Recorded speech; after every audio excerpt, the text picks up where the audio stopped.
Hai guys, banyak yang suka tanya, bisa nggak sih di usia muda sudah jadi direktur dengan pendapatan triple digit? Jawabannya, bisa. Gue sendiri sudah mencapai milestone ini, dan gue mencapainya sekian tahun yang lalu. Lagi-lagi, waktunya nggak penting, yang penting cara menuju ke sananya. Betul? Selanjutnya, gue akan kasih 4 langkah real yang gue lakukan untuk bisa mencapai milestone ini, jadi direksi di usia yang masih muda. Dan 4 langkah yang gue lakukan ini adalah benar-benar 4 langkah yang real, bukan tipu-tipu, bukan sekedar clickbait. Ini benar-benar 4 langkah yang gue lakukan, dan kalau gue bisa melakukannya, lo pun bisa melakukannya. Kawan, selamat datang di channel Milenial Kantoran. Gua sendiri milenial kantoran, asli warga negara Indonesia. Channel ini punya komitmen untuk membantu kaum muda Indonesia untuk sukses secara karir dan sukses secara finansial. Kalau lo, kaum muda Indonesia yang pengen sukses secara karir dan finansial, jangan lupa untuk follow channel ini. Sebagai background, gua lahir dari keluarga kelas menengah yang nggak punya privilege spesial. Bokap gua karyawan swasta dengan status staff, nyokap gua guru PNS. Keduanya merantau ke Jakarta dengan bekal ijazah SMA mereka, dan kemudian mereka ambil S1 sambil mereka kerja. Gua sendiri kuliah di perguruan tinggi negeri di Bandung, dan gua kerja di perusahaan multinasional yang basisnya di Jakarta. Gaji pertama gua pun adalah single digit. Ya. Sekian tahun kemudian, setelah kerja kurang dari 10 tahun, gua mencapai milestone ini, menjadi direksi di salah satu perusahaan multinasional dengan gaji triple digit. Nah, gua akan kasih tahu lo lagi-lagi 4 langkah gimana caranya mencapai ke level itu. Kita start sama yang pertama. Yang pertama itu kendaraan. Ya. Kendaraan itu penting, makanya gua taruh nomor 1. Supaya lo menang sebuah perlombaan, chances lo untuk menang itu nggak cuma sekedar kemampuan lo dalam menyetir, kemampuan lo dalam bermanuver, tapi juga tergantung sama kendaraan lo. Makanya sebelum mulai balapan, harus pilih kendaraan yang tepat dulu. Sebenarnya kalau kita bicara kendaraan, itu ada 3 elemen. Yang elemen pertama adalah industrinya, elemen kedua adalah perusahaannya, elemen ketiga adalah divisi, function, atau departemennya. Ingat ya, 3-tiganya. Kalau memang mau kendaraannya, kita bicara chances kan. Kalau lo mau chances lo atau peluang lo untuk tumbuh se-ekstrim itu tinggi, berarti lo benar-benar harus berpikir tentang ketiganya. Industrinya, perusahaannya, dan juga divisi atau functionnya. Sekarang kita start sama industrinya dulu. Yang namanya industri, itu cari industri yang secara jangka menengah itu akan tumbuh. Ya. Jangka menengah itu kira-kira 5 tahun. Jadi cari industri yang kira-kira 5 tahun ke depan itu tumbuh atau setidaknya stabil. Ya. Of course, lo nggak tahu gimana caranya melihat masa depan. Nggak ada yang bisa tahu juga anyway. Cuman caranya adalah lo bisa Google, lo bisa cari informasi di website perusahaan tersebut, lo bisa cari berbagai informasi yang ada di luaran sana. Cari industri mana yang akan tumbuh atau growth-nya akan baik selama 5 tahun ke depan. Dan persis harus 5 tahun ya, atau ya kira-kira 4, 5, 6 tahun ya. Kenapa? Karena yang namanya karir itu adalah maraton. Ya. Karir itu bukan sprint. Ya. Karir itu jangka panjang. Nanti lebih lanjut tentang karir yang maraton itu kita bahas di video yang lainnya. Gua kasih contoh. Ada beberapa industri yang tumbuhnya bagus ya, kita sebutnya sunrise industry karena lagi tumbuh macam kayak matahari lagi sunrise. Salah satu contohnya adalah industri e-commerce. Kita tahu, saya nggak akan bahas lebih lanjut, e-commerce ini masa depannya retail, dan karena e-commerce ini masa depannya retail, pertumbuhannya ekstrim banget. Contoh lain yang agak menengah itu misalnya FMCG. Sebenarnya FMCG itu tipikal industri yang stabil. FMCG nama lainnya fast moving consumer goods ya, jadi barang kebutuhan sehari-hari. Industri ini sebenarnya relatif stabil atau tepatnya tergantung sama market di mana dia ada. Nah, di Indonesia, karena marketnya itu lagi tumbuh, maka industri FMCG-nya ikut tumbuh di atasnya. Nah, sekarang balik lagi ke industri yang sisi lainnya. Industri sisi lainnya adalah industri yang sifatnya sunset atau industri ini lagi meredup, ya. Contoh industri yang lagi meredup adalah, mau nggak mau, ini gua keluarin aja ya. Contohnya adalah tobacco atau industri rokok. Trennya dunia ini adalah tren yang ke arah sehat. Jadi semua berpikir tentang health and well-being. Dan yang namanya industri rokok ini bertolak belakang ya, contradicting sama tren itu. Karena itulah memang industrinya lagi meredup. Lagi-lagi gue itu punya banyak teman yang kerja di perusahaan tobacco ya. Jadi all due respect sama mereka semua. Ini sekedar memberikan sudut pandangnya gue sendiri. Silahkan kalau lo punya pendapat yang lain. Dan satu lagi, lo bisa aja ya sukses di perusahaan tobacco ya. Gua nggak bilang kalau lo nggak. Gua cuman bilang bahwa ini kita bicara chances. Nah, chances lo akan tinggi kalau lo ada di industri sunrise. Chances lo akan less kalau lo ada di industri yang sifatnya sunset. Itu tentang industri. Sekarang kita masuk tentang perusahaan. Dalam hubungannya sama perusahaan, pengalaman gua menunjukkan bahwa lo pilih 3 kriteria. Kriteria pertama adalah cari perusahaan yang sifatnya meritokratik. Artinya lo di value berdasarkan kinerja lo, bukan sekedar berdasarkan misalnya senioritas. Yang kedua adalah cari perusahaan yang suka atau bagian dari strateginya sering mengembangkan capability dari timnya atau mengembangkan capability dari employee-nya. Ya, basically jadi sekolah. Di luaran sana banyak itu perusahaan-perusahaan yang lo bisa dengar dia jadi sekolahnya. Jadi misalnya industri perbankan itu sekolahnya kalau kerja di perusahaan ini. Industri manufaktur lo sekolahnya kalau di sini. Industri infrastruktur sekolahnya di perusahaan yang ini. Jadi masing-masing industri itu punya sekolahnya. Yang lo incar adalah perusahaan yang sekolahnya itu. Yang selanjutnya, yang ketiga adalah lo cari perusahaan yang kinerjanya bagus. Ya, jadi jangan cuman meritokratif dan juga jadi sekolahnya tapi kemudian juga kinerja yang nggak bagus, jangan ya. Jadi kalau bisa bener-bener 3-tiganya. Jadi lo udah paham industrinya, lo udah paham perusahaannya, sekarang saatnya lo paham tentang divisi, function atau departemennya. Nah, berhubungan sama divisi atau departemen atau function ini, yang paling penting adalah lagi-lagi kalau lo mau akselerasi dalam kecepatan tinggi adalah lo cari divisi atau function yang kinerja atau KPI-nya paling transparan dan paling kritikal. Yang pertama, transparansi. Jadi yang namanya kinerja itu tidak semuanya transparan di mata manajemen, apalagi manajemen senior. Manajemen senior akan harus melihat berbagai macam kinerja, berbagai macam KPI, dan dia akan fokus sama KPI tertentu. Mau nggak mau nggak semuanya, karena dia juga manusia. Dan disinilah makanya lo harus pilih divisi yang kinerja atau KPI-nya paling transparan sampai ke level top management. Yang kedua adalah tentang criticality.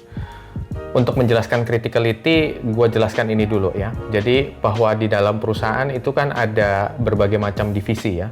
Ada divisi procurement, ada divisi manufaktur atau produksi atau operations, ada divisi sales, marketing, finance, logistik, macam-macam divisi. Dan semua divisi ini kerjasama untuk mencapai tujuan perusahaan tertentu. Sama kayak gue analogikan pemain bola. Tim bola itu ada berbagai macam functions, mulai dari berbagai macam tim ya, mulai dari kiper, back, sampai ke striker. Semuanya juga bekerja sama untuk mencapai tujuan dari si tim tersebut, yaitu memenangkan pertandingan. Yang menarik adalah, kita semua tahu, harganya striker itu lebih mahal daripada harga yang lainnya. Bukan berarti back sama kiper itu nggak penting, back sama kiper itu penting. Cuman kalau kamu ukur relatif, selalu harga striker itu selalu lebih mahal. Kenapa? Karena level criticality-nya lebih tinggi dibandingin yang lainnya. Nah, hal yang sama itu mau nggak mau akan ada juga di dalam perusahaan. Di level perusahaan itu ada saja divisi-divisi yang criticality-nya lebih tinggi, yang transparansi ke mata manajemen seniornya lebih tinggi daripada yang lainnya. Karena itulah pasti akan lebih menonjol dan lebih diunggulkan daripada yang lainnya. Ya, lagi-lagi semua divisi penting, tapi ada divisi-divisi yang kinerjanya lebih transparan dibandingin yang lainnya dan lebih kritikal dibandingin yang lainnya. Nah, lo harus incar divisi-divisi atau function-function yang seperti itu. Lagi-lagi gue nggak mendikte 1 atau 2 divisi ya, karena tiap industri bisa aja beda-beda. Di industrinya gue, divisi sales sama marketing itu yang memenuhi kriteria itu tadi. Jadi transparansinya tinggi, criticality-nya tinggi. Jadi dengan demikian mereka yang ada di industri, mereka yang ada divisi sales sama marketing itu pasti akan lebih menonjol dibandingin yang lainnya, harus diakuin. Bagi senior manajemen atau bagi top manajemen, sales sama marketing di industri gua itu ujung tombak. Nah, makanya kemudian akselerasinya akan lebih cepat daripada yang lainnya. Yang kedua adalah contoh lain misalnya di industri lain ya, dan ini tiap industri beda-beda ya. Misalnya di industri manufaktur. Di industri manufaktur bisa aja ujung tombaknya adalah tim produksi atau divisi production. Kenapa? Karena mereka lah ujung tombaknya, karena mereka lah yang benar-benar dimonitor sama manajemen. Ya, jadi tiap industri atau tiap perusahaan itu punya ujung tombak yang beda-beda. Punya divisi yang tadi KPI-nya tuh transparan dan kritikal yang berbeda-beda ya. Jadi kalian yang paling penting di sini adalah menemukan divisi mana yang pas. Jadi so far itu membentuk kendaraan, industrinya, perusahaannya, dan juga yang terakhir adalah divisinya. Sekarang kita masuk yang nomor 2. Yang nomor 2 adalah lo mesti menentukan karir lo sendiri. Jangan mau disetirin sama orang lain. Kenapa lo mesti bisa nentuin karir lo sendiri? Karena lo harus mengarahkan atau lo harus memilih tugas yang tepat. Ya, jadi makanya di sini memilih karir lo sendiri atau nyetir karir lo sendiri itu penting.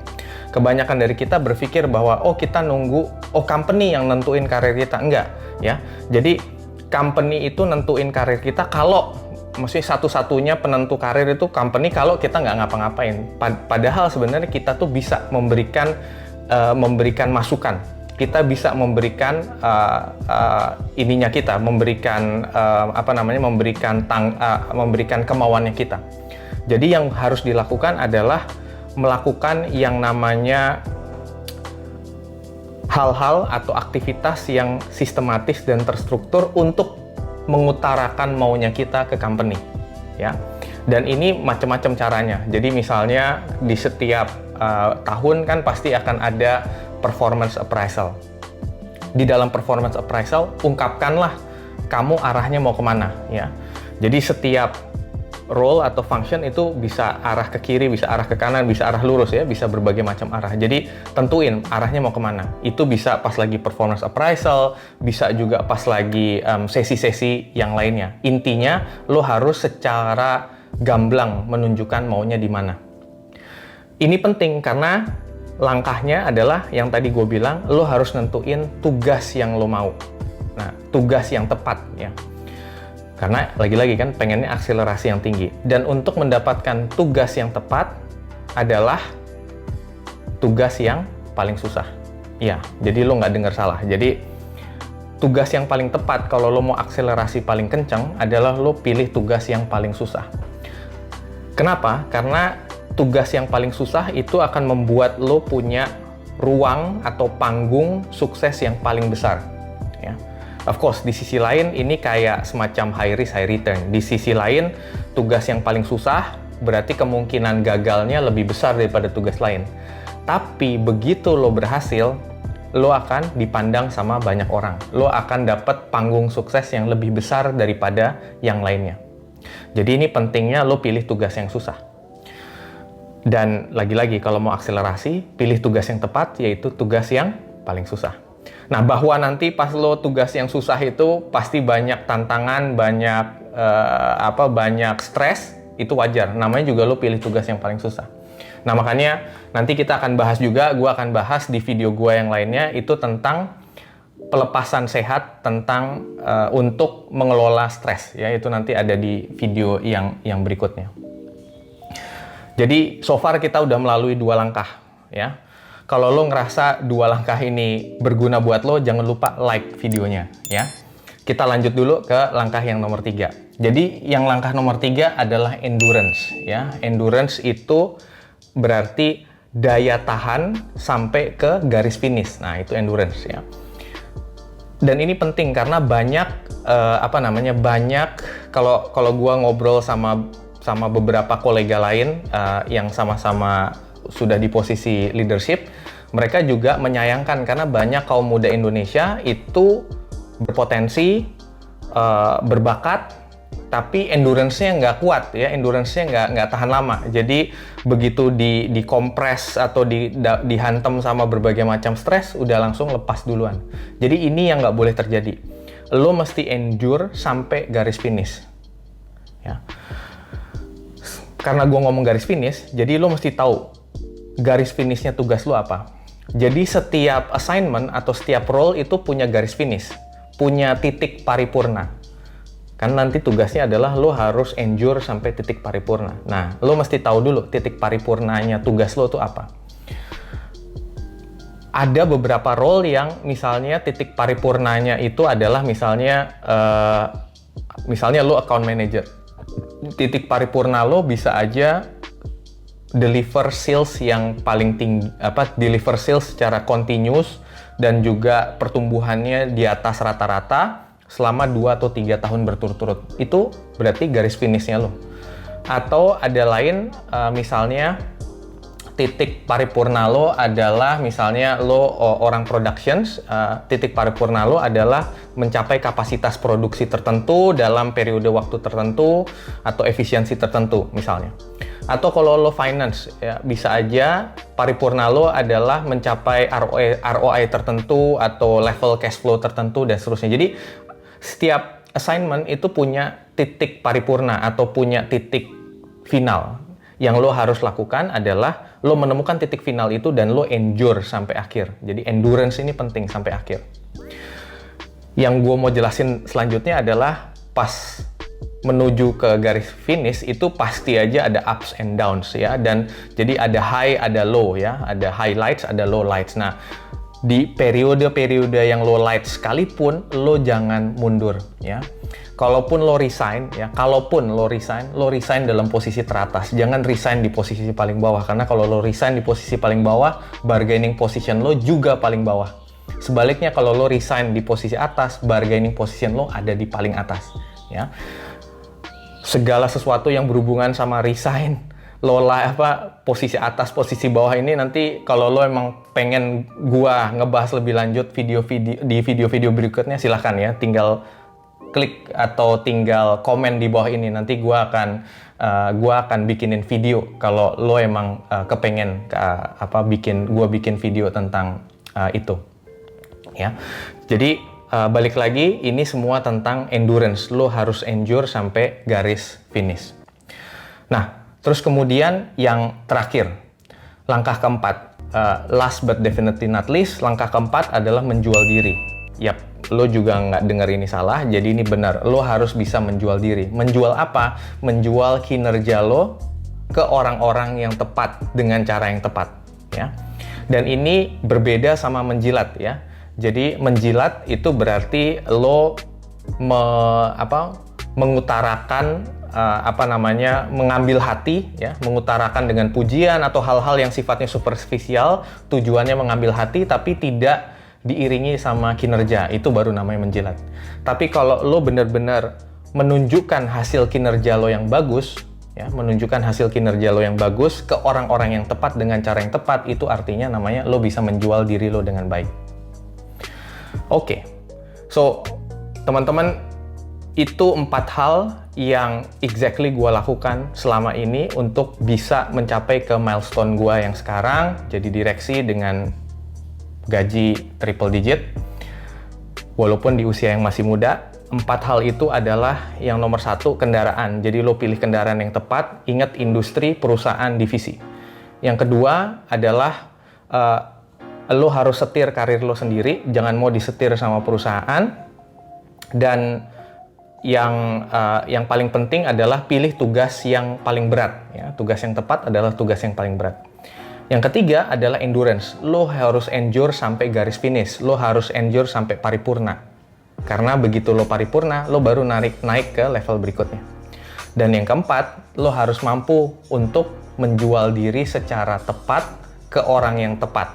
Ya. So, itu exactly 4 hal yang gue lakukan. Kalau lo ngerasa video ini berguna buat lo, jangan lupa untuk like video ini. Dan kalau lo ngerasa video ini bakal berguna buat teman-teman lo yang lain, jangan lupa juga untuk share video ini ke teman-teman lo yang lain ya. Di video-video lainnya, gue akan elaborate, gue akan dissect berbagai macam tips dan kemudian tema tentang karir, financial planning, dan personal development. Karena itulah, makanya jangan lupa untuk subscribe dan juga nyalain tombol notifikasi supaya lo tahu kapan gue posting video-video berikutnya. Begitu, sekian, terima kasih, salam Indonesia juara.